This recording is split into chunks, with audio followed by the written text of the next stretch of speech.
Is your property operating as good as you can ever expect it to operate? Seems like a wonderful place to be in, and it is. What I'm talking about is a property that's 95 to 100% occupied every year. All your financials are perfect. Your cash flow is awesome. Your expenses are low. There's no deferred maintenance on the property. It is the ideal property that all of us aspire to get all of our properties to. It seems kind of contrary to think, is this a time to sell? Well, think about this. If you have a property at that point, I call it the pinnacle, there's not much more upside. There's not much you can do to increase the rent. There's not much you can do to get the expenses down.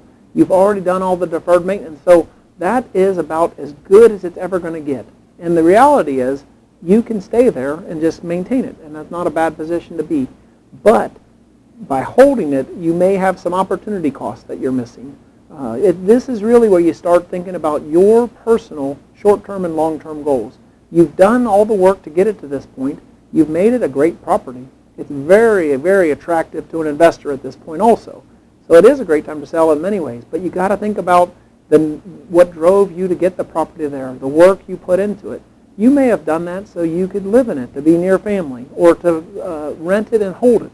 I don't know. That's the kind of questions we need to figure out. But by having that at the pinnacle, it's a phenomenal time to consider selling that property. It's got everything that it needs. It's all in place. And it fits my axiom perfectly at the best time to sell is when you don't need to. You could tread water with this property indefinitely, but it's also going to always never be any better than it is right now. So when you look at the environment, look at the economy, look at interest rates, and you have one of these top performing properties, I really think it needs to be looked at to say maybe this is the time to sell. So if you have this property at its pinnacle, at the best it's ever going to get, then I think you need to consider the whole picture and your personal picture. And maybe you should sell the apartment complex.